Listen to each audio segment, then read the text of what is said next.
성경에도 이민을 떠난 사람들의 이야기가 꽤 있죠. 아브라함도 그랬고 야곱도 이집트로 이민을 떠난 거고요.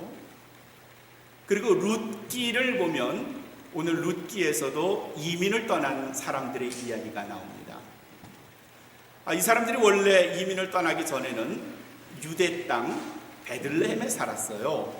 예루살렘에서 한 30분 정도 차로 내려가면 베들레헴, 지금은 아랍 사람들의 지역인데 그 베들레헴에서 살던 처녀 총각이 눈이 맞아서 결혼을 했어요. 아리따운 여자의 이름은, 성은 나시고 이름은 옴이에요. 그리고 그의 남편으로 맞은 사람은 엘리멜렉이라고 하는 아주 멋지고 야망을 가진 장차 사업가가 돼서 인류 기업을 한번 내가 이루어버리라 꿈을 꿨던 총각입니다.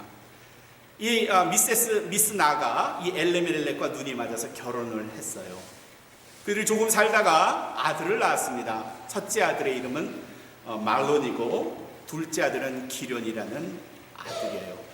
두 아들을 얻고 아무래도 그 아버지 엘리멜렉은 좀 더 나은 곳으로 내가 사업을, 내 꿈을 펼쳐보겠다 생각을 해서 이스라엘 땅을 떠나서 동쪽으로 요단강을 건너가면 지금의 요르단 지역인 모압 땅으로 이사를 갑니다. 이주한 거예요. 이민을 간 겁니다. 외국으로.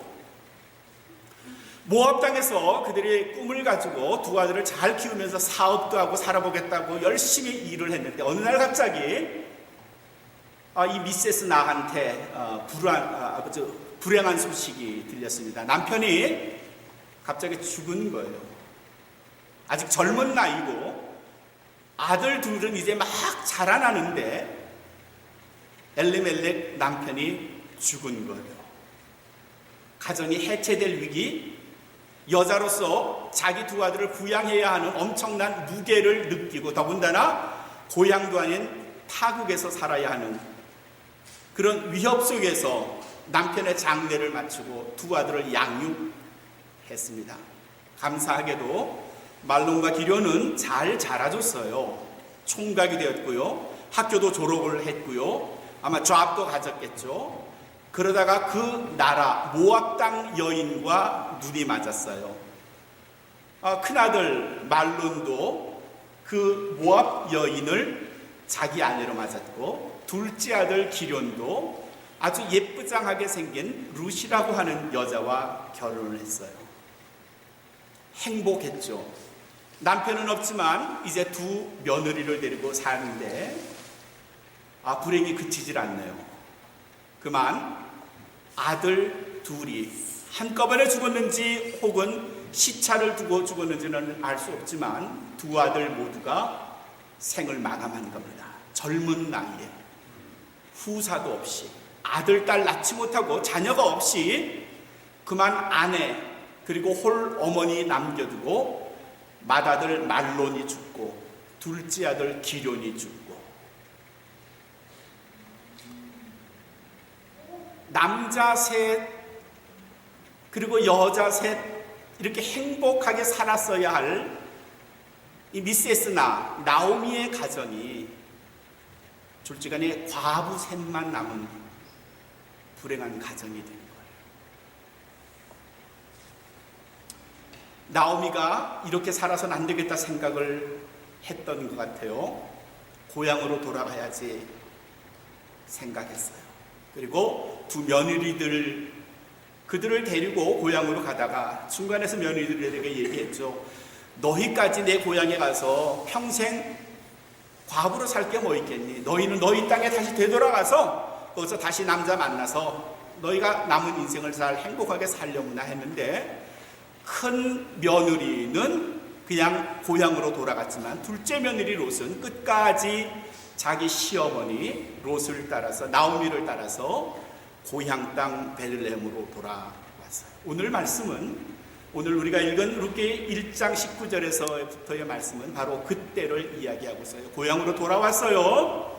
떠날 때는 남자 셋, 여자 하나, 남편과 두 아들을 데리고 떠났던 나오미가 행색이 초라하고 몰골이 형편없고, 그리고 알지 못하는 외국 여자를 데리고 들어오는 모습을 베들레헴의 사람들이 본 거예요. 그때가 보리를 추수할 때라 그랬으니까 사람들이 논에서 일 한창 하고 있는데 먼 곳에서 두 여인네가 걸어오는데 보는 모습을 보니까 많이 본 것 같아요. 그리고 가까이 왔던 그 여인 중 한 사람을 봤더니 나오미예요. 아니, 네가 나오미가 아니냐? 그랬더니 나오미가 고향 사람들을 보고 친척들을 보자 울컥 참았던 눈물이 쏟아졌겠죠. 부둥켜 안았을 것 같아요. 한참을 말하지 못하다가 아무래도 소식이 궁금했을 거 아니에요. 근데 나오미가 뜻밖의 했던 말은 나를 나오미라 부르지 마세요.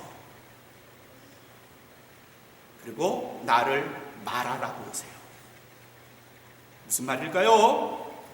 나오미라는 말의 뜻은 pleasure, happiness, 즐거움, 기쁨, 그런 뜻이에요. 행복.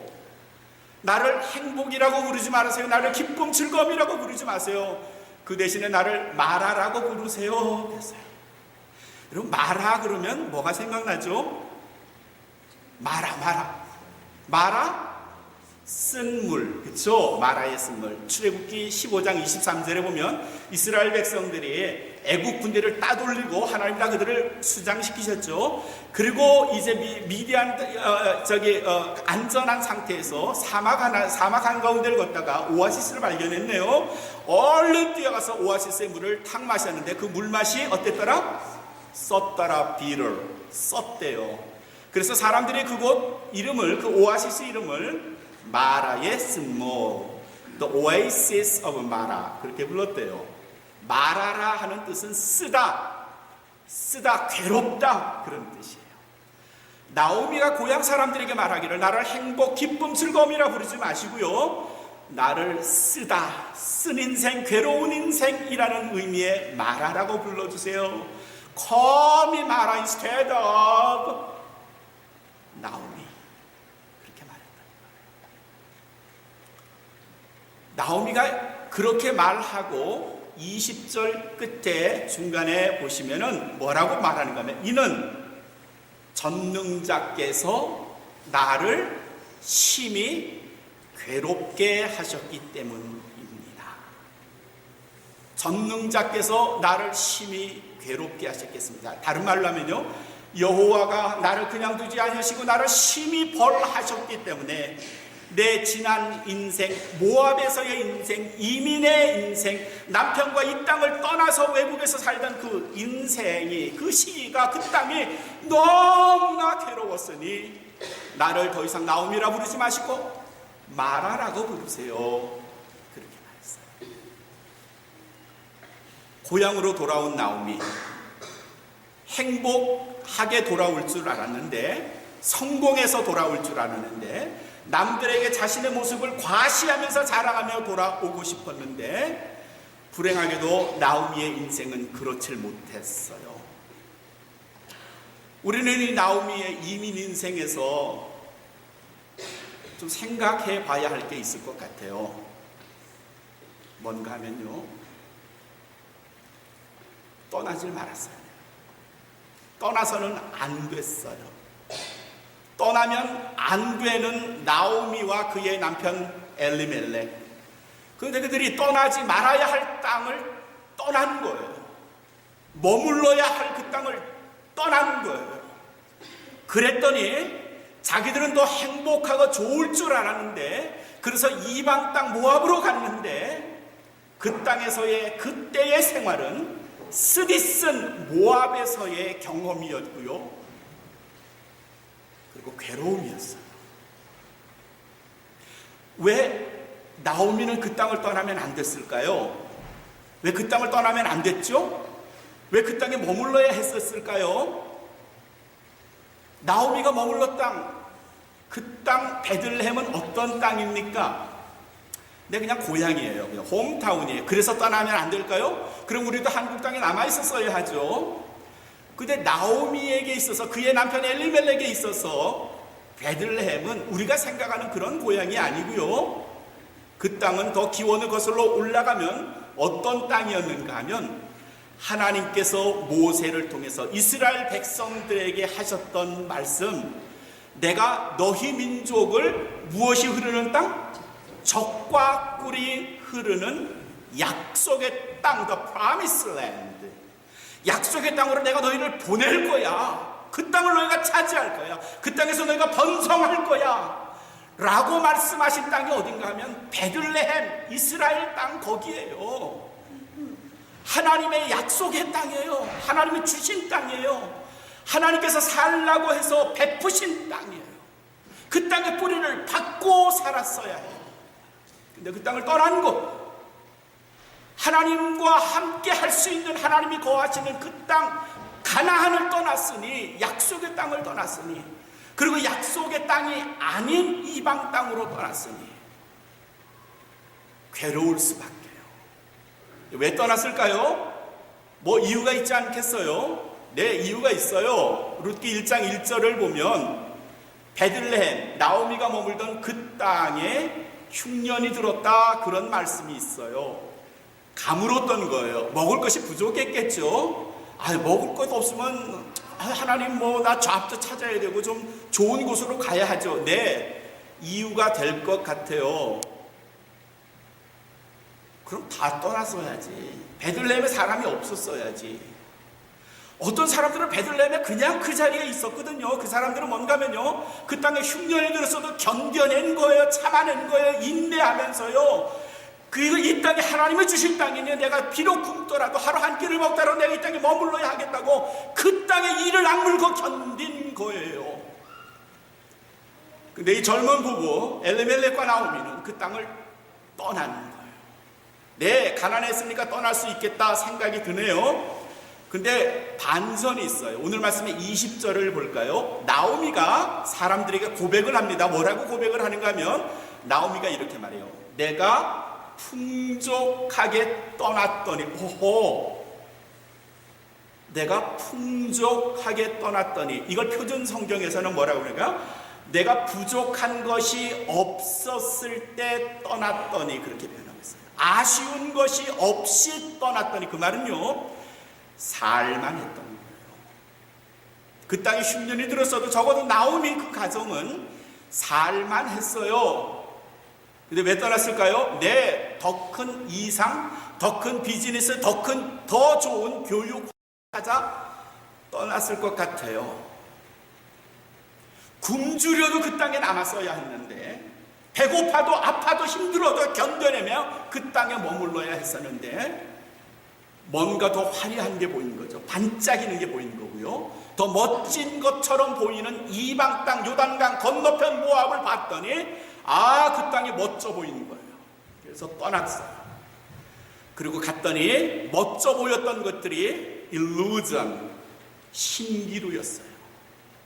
허상이었고요. 그리고 그 땅에서 사는 동안에 괴로운 일들만 남았어요. 남편이 죽고 두 아들 죽고요. 비참한 상태로 고향 땅으로 돌아온 거예요. 그러니 거미 마라 instead of, 나를 마라라고 부르세요. 나오미라 부르는 대신에 하나님이 주신 약속의 땅을 벗어났더니, 도망갔더니, 떠났더니 괴로움이, 그의 인생 겹겹이 묻어난 겁니다. 사랑하는 성도 여러분, 저나 여러분에게 있어서 베들레헴은 어디죠? 약속의 땅은 어딜까요? 여러분에게 약속의 땅은 뭐예요? 하나님을 만난 내 신앙이잖아요. 그리스도를 내 주로 고백하는 나의 신앙이잖아요. 그 신앙에 머물러 있어야 해요. 그 신앙에 안착하고 있어요. 때로 신앙생활 하면서 괴로울 때 있고요. 신앙생활 바깥이도 멋져 보이고요. 행복하게 보이고요. 재미있어 보이고요. 그럴 것 같아요. 그래서 떠나면, 그 신앙을 떠나면요, 하나님 곁을 떠나면요, 주님의 품을 떠나면요, 행복하다고요? 행복할 것 같았어요? 결론이 뭡니까? 나오미는 나를 말하라 부르세요, 나를 말하라 불러주세요 라고 대답했던 겁니다. 주님의 품에 머물러야 합니다. 그리스도 신앙 안에 뿌리를 내리고 오직 주님 바라봐야 합니다. 네, 때론 흉년이 들 수 있어요. 신앙생활하면서 늘 풍족하지 않고요, 늘 행복하진 않아요.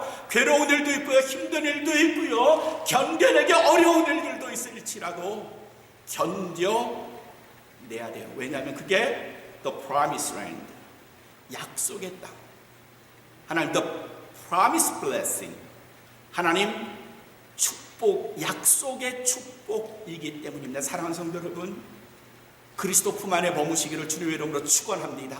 아멘. 주님의 품 안에 머무십시오. 설령 힘들더라도요, 신앙생활하는 게 손해를 보고요, 남들에게 업신여김을 받고요, 괴롭힘을 당하더라도, 때로 손해보는 일이 많고 참아야 할 일이 많더라도요, 견뎌내시기를 주님의 이름으로 축원합니다. 아멘. 떠나지 마세요. 또 오늘 말씀을 보면요, 또 배울 것도 있어요. 뭔가 하면요, 자기가 머문 자리가 아니라고 생각했던 나오미는 그 판단이 드는 즉시 되돌아간 겁니다. 돌아가야 돼요. 아니라 생각하면 즉시 돌아가야 합니다. 내가 머물 자리가 아니라고 생각하면 즉시 돌아가야 됩니다. 아마도 나오미는 그렇게 생각했을 거예요. 내가 전생에 무슨 죄를 졌길래 이 땅에서 남편 잃고 두 아들 잃고 내가 며느리 둘, 과부 둘 데리고 이렇게 사느냐라는 생각을 했을 거예요. 그러다 문득 눈을 떠서 보니까, 아하, 내가 여기가 누워 있어야 할 내 고향이 아닌데, 내가 있어야 할 곳에 아닌데 내가 누워 있구나 라는 생각을 했겠죠. 그리고 난 이게 축복인 줄 알았는데 이게 하나님의 벌이구나 라고 생각한 겁니다. 21절에 보세요. 내가 풍족히 나갔더니 여호와께서 나로 비워 돌아오게 하셨느니라. 그 다음에 있는 말씀이 뭐예요? 여호와께서 나를 어떻게 하셨다? 징벌하셨다. 내가 하나님의 땅을 떠났더니 하나님이 나를 징벌하셨고 전능자가 나를 괴롭게 하였은즉 그랬어요. 자기가 이방 땅에서 남편을 잃고 아들 둘 잃고 비참하게 사는 모습은 내가 운이 나빠서 사업이 잘 돼서 아니면 건강이 나빠져서 그런 게 아니라 이건 철저한 하나님의 징계, 징벌이구나, 하나님의 퍼니시먼트구나 라고 생각을 한 거죠.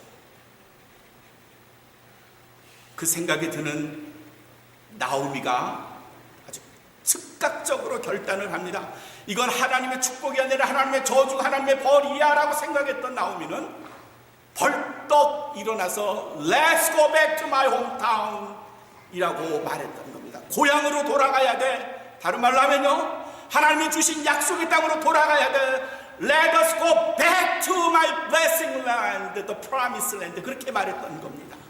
내 고향 하나님의 약속의 땅으로 돌아가는 것이 내 인생의 문제를 해결할 수 있는 유일한 방법이야. 그리고 그 결단하는 순간 며느리들을 데리고 베들레헴으로 향했던 겁니다. 네, 우린 때때로 있어야 할 자리에 있지 못하고 떠나올 때 있어요. 순간이지만요, 잠시지만요, 오랜 기간은 아니지만요, 내 신앙의 본질을 훼손시키고 잃어버리고요, 하나님 없이 살면 괜찮을 것 같이 판단하고 그렇게 살았던 적이 있습니다. 그런데 그렇게 살다가 이건 아니네, 내가 이렇게 살아서는 안 되지, 내가 여기에 머물러서는 안 되지라고 생각이 드시면요, 즉각 promptly return to my home, 나의 집으로 돌아가야 합니다. 어디에 거기가? 하나님 약속의 땅이에요. 내 신앙이 머물 자리예요.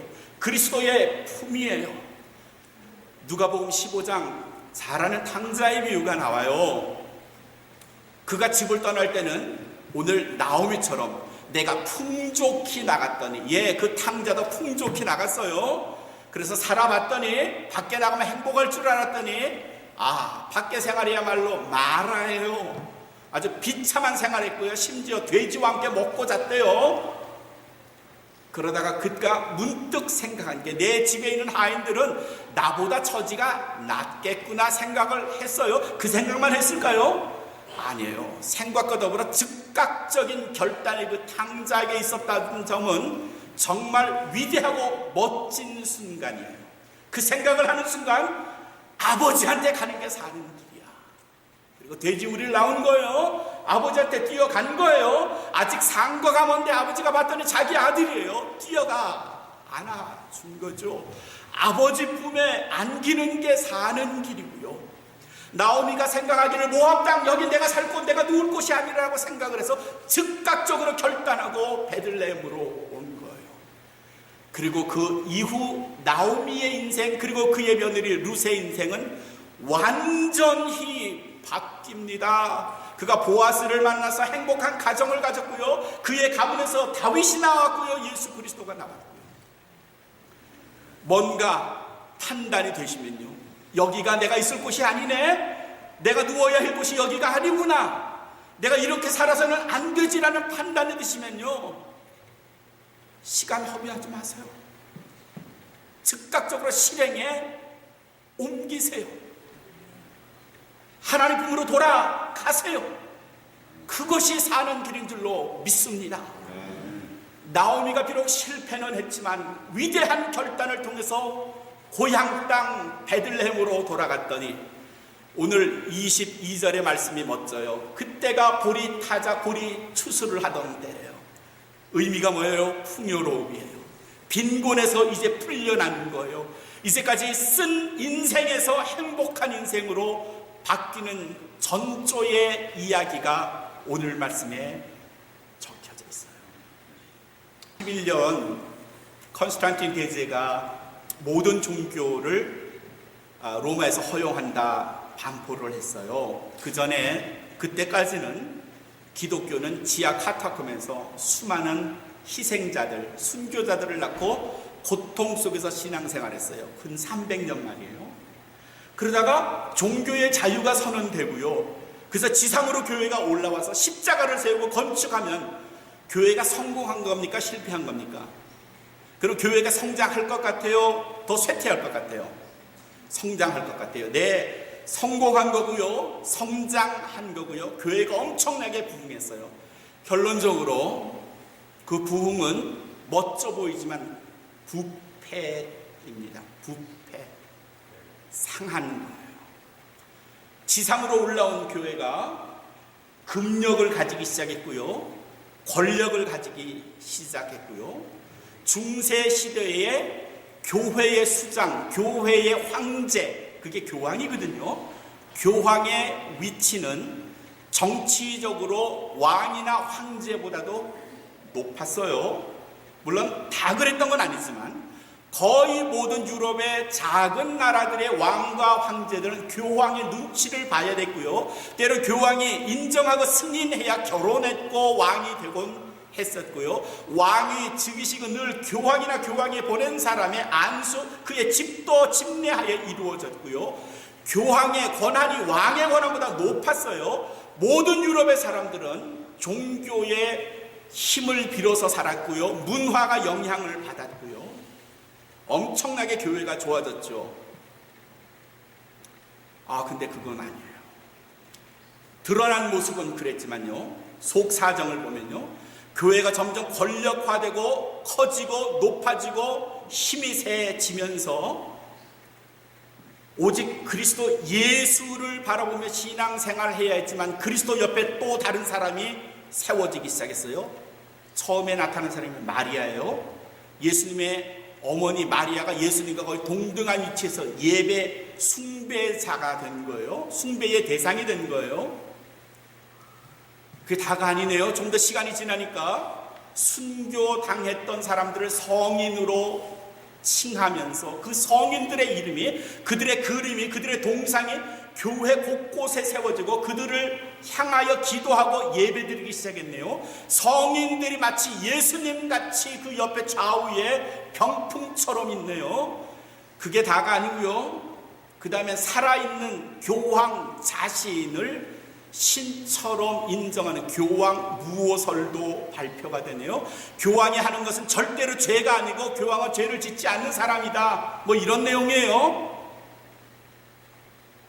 지금 이런 모습들이 성경 안에 있는 모습들입니까? 성경 밖에 있는 모습들입니까?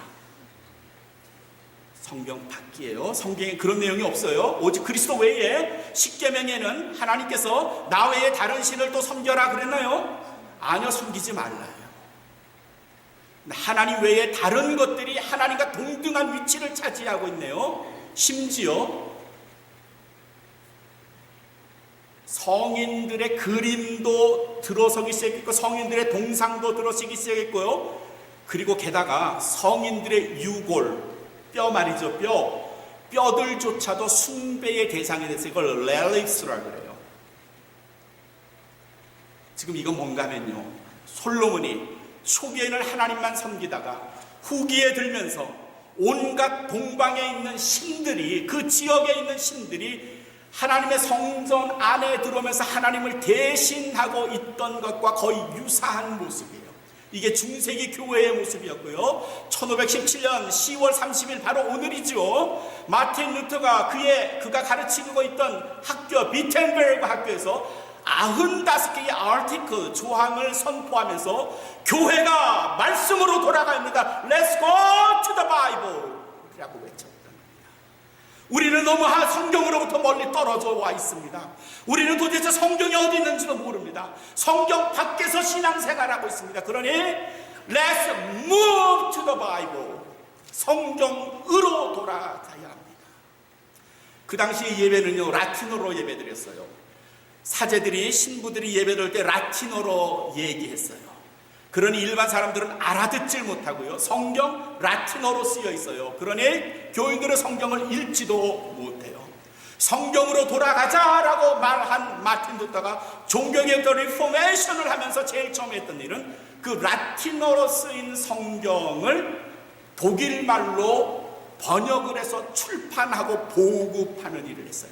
성경을 알아야 합니다. 말씀이 여기에 있고 구원이 여기에 있습니다. 렐릭스, 다른 우상들 다 필요하지 않습니다. 오직 예수 그리스도 그분을 믿음으로 우리는 구원을 얻을 수 있습니다.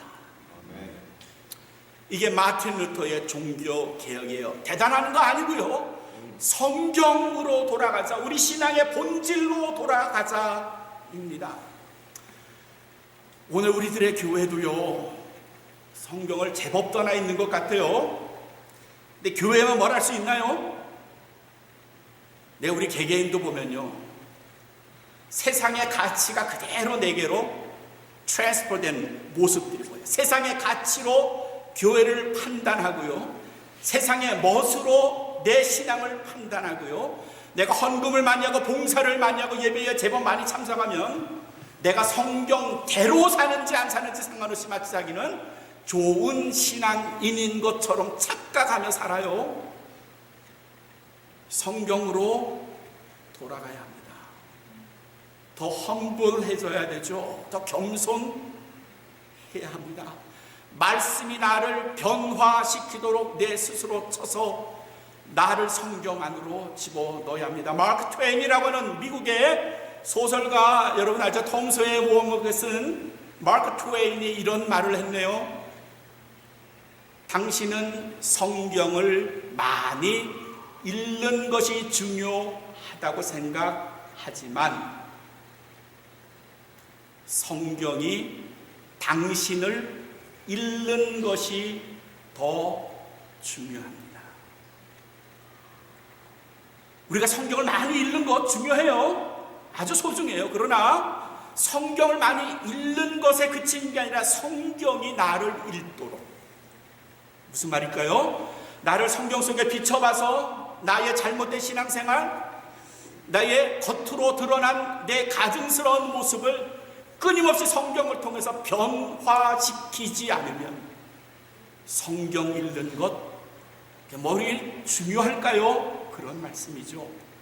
거울을 가지고 있으면요, 그 거울이 야 멋지다, 내가 500불 주고 산 걸 멋지니 잘 만들었어, 거울의 모양을 보고 멋지다고 말하는 게 아니라 거울의 본질은요, 내가 거울을 보면서 나의 잘못된 내 모습을 고치는 거죠.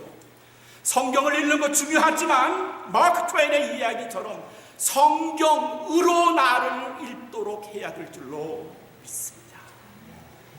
어디에 떠나 계세요? 성경으로 돌아갑니다. 나오미가 떠나오지 말아야 할 곳을 떠나왔는데 그걸 아는 순간에 돌아가기로 결정을 합니다. 자기 고향으로 돌아가는 것, 그것이 성경으로 돌아가는 겁니다. 그게 종교개혁의 본질이고요. 사도 바울이 로마서 8장 마지막 부분에서 위대한 선언을 합니다. 우리 지난 수요일에 35절에서 누가 우리를 그리스도의 사랑에서 끊으리요 그랬습니다. 누가 우리를 그리스도의 사랑에서 끊으리요? 나와 그리스도 사이에 이 사랑으로 연결된 이 고리를 누가 끊을 수 있겠습니까? 환난이나 곤고나 핍박이나 기근이나 적신이나 위험이나 칼이랴 그랬습니다. 세상에 이런 위험들, 곤란한 거, 어렵게 하는 거, 나를 피곤하게 만드는 거, 나를 힘들게 만드는 것, 이것들 가지고는 나와 하나님 사이에, 나와 그리스도 사이에 사랑을 끊을 수 없다는 거죠. 더 내려 읽으면 38절 39절 마지막 구절에서 내가 확신하노니 I confirmed 하면서 사망이나 생명이나 천사들이나 권세자들이나 장래일이나 현재일이나 장래일이나 능력이나 높음이나 깊음이나 다른 아무 피조물이라도 우리 주 그리스도 예수 안에 있는 하나님의 사랑에서 끊을 수 없느니라. 아멘. 세상의 그 어떤 것이라도 나와 그리스도 사이에 연결된 이 사랑을 끊을 수 없다. 내가 그리스도를 사랑하는 그 사랑을, 그 신앙을 세상의 그 어떤 어려움, 핍박, 곤란, 위험 이런 것들로는 끊을 수 없다고 선언을 합니다. 사랑하는 성도 여러분, 얼마나 우리가 잘 흔들리나요? 그래서 냄비 같은 신앙이라고도 말해요. 약한 불에도 보글보글 끓다가 불이 꺼지면요 금방 식어버려요. 지금 어디에 있어요 우리가? 혹시 내 신앙의 본질, 성경의 본질을 떠나 살았던 적이 있다면요, 혹 살고 있다면요, Let's go back to the Bible. Let's go back our faith. 우리의 신앙으로 돌아가야 할 줄로 믿습니다.